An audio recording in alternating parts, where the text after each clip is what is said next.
Hello, we are back. Billy with Broship of the Nerds, and this channel has returned. Jack, I'm calling you out. We are going to reunite soon and have an epic lightsaber battle. I challenge you if you have the guts to face me. Anyways, I'm wearing the Christmas hat because all December I will be filming with this to keep the Christmas spirit alive. It's important to do that. So what is today's video about? Well, a lot of you may have a streaming service, and Netflix has recently raised their prices. And so, what has happened is I have the article right here. Netflix has increased their prices. If you have the standard plan, it'll be going from 13 to 14 a month, and the new premium is from 14 to 16.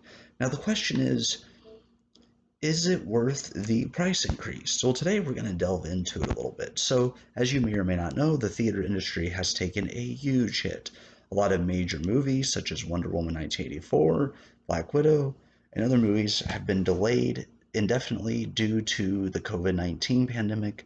People are not going to the theaters. A lot of them are closed down, or if they're not closed down, they're limiting the amount of people, and then you have people that are too scared to go to the theater, and rightfully so. So Netflix, is it worth the price increase? My monthly price is increasing to $14 on January 1st. Now, I'm going to keep it, and here's why. Some of the stuff, they just released a new season of Big Mouth, which I will be watching season 4, and you will be able to see a review right here on Broship of the Nerds. Also, the movie Songbird will be coming out, starring Sophia Carson and KJ Apa. I will also be posting a review of that on this channel. So here are the different things that Netflix has to offer. I'm going to go to the Netflix originals. You have Emily in Paris, which stars Lily Collins, and she goes to Paris for her work. And watch the raunchy, funny comedy begin.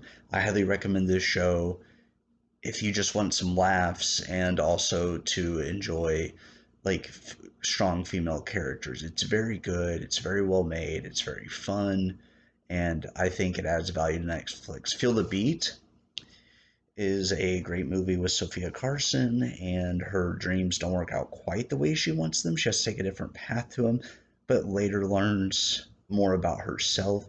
You have Holiday, which I plan on watching here soon. That is where they basically find a date just for the holidays to get the families off their back. That looks really intriguing. I want to watch it. The Princess switched again. I have not watched the first one, so I plan on watching those two films. You have The Outer Banks, which I haven't really looked into too much. You have Atypical, Work It, which stars Sabrina Carpenter. That looks pretty good. Shawn Mendes, so you have some stuff about him behind the scenes, about his music career and life. That looks really cool. You have Operation Christmas Drop, and if you're a Vampire Diaries fan, you will recognize Kat Graham, who played Bonnie, is one of the main characters. She's a great actress. This should be an entertaining movie. They basically drop supplies for Christmas to a remote island. 13 Reasons Why, which of course is a very popular hit show. You have V Wars, which is Ian Somerhalder, and it's about the vampire outbreak. Pretty interesting. Mr. Iglesias, just fluffy as a teacher. Um, the Chilling Adventures of Sabrina, there's 3 parts on there. You have Insatiable, which I have not watched yet, but that looks okay. Enola Holmes, starring Millie Bobby Brown and Benedict Cumberbatch. That looks really entertaining. Of course, Julie and the Phantoms, which is like a ghost band that plays with Julie. You have Warrior Nun, which has been highly praised. You have one of my favorites, Curse, which is about Nimue, Lady of the Lake, and her rise to power, basically, and Merlin and those kind of people, and all the fairies are in danger. Um,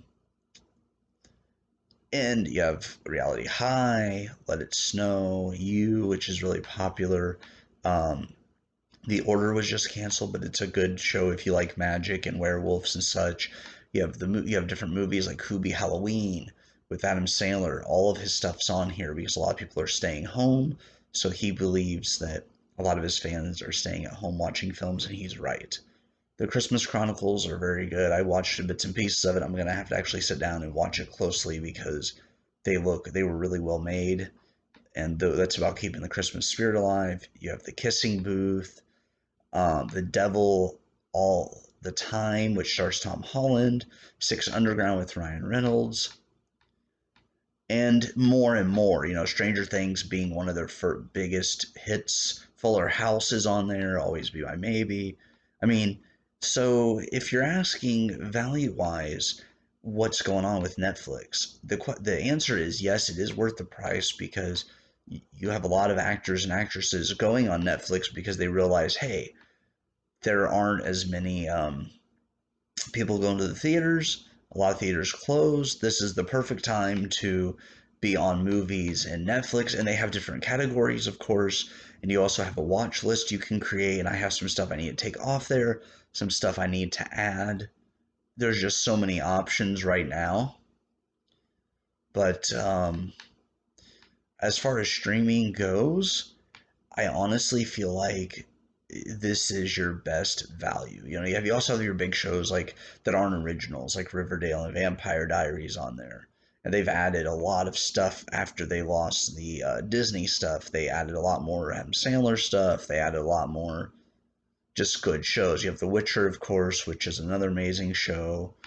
I'm just scrolling through and looking at different things that are available, but the options are about endless. So I would say that Netflix is justified in raising their prices, and you will find something on here for everyone. You know, whether it is something like kind of crazy, if it's something interesting, you know, and you also have Watch It Again if you've watched something you liked and you want to show it to your friends. They have Trending Now, which I'm looking through it just to see what is being watched right now. And yeah, there are just so many options as far as like what's on here. And just the originals, I believe, makes Netflix worth its value. However, I will say that they need to be careful because if they were to continue to raise their prices, I do believe people would quit watching it and go to other platforms. So that is one thing they need to be cognizant, sorry, I can't talk today, of is the fact that they could lose viewers if they decide to keep raising prices. As of now, though, I maintain my idea that you're getting your money's worth. And you know, there are other streaming services to check out, but today's post is exclusively about Netflix. My friend Jack and I, we will be back more frequently with more videos for you. I'm just happy to be returning to this channel and to bring you some information about mostly the entertainment industry when it comes to movies, music, video games, that sort of thing. We are also going to have times where we sit down and do activities like playing board games. Like we are planning on doing a Cards Against Humanity game here soon, so be looking for that. And like I said, I will be reviewing Songbird as soon as I can watch it, and also some Cyberpunk 2077. CD Projekt Red has been working on that tirelessly, and we're about to see it come to fruition as the game will be releasing 9th if you pre-order, 10th if you don't, but it's coming up here. So that is all I have for you today. I do appreciate you guys subscribing and watching the channel. Thank you for the continued support, and we will be doing more videos, at least one video per week, if not more frequently, but look for us once a week. That is all I've got for today. Thank you very much.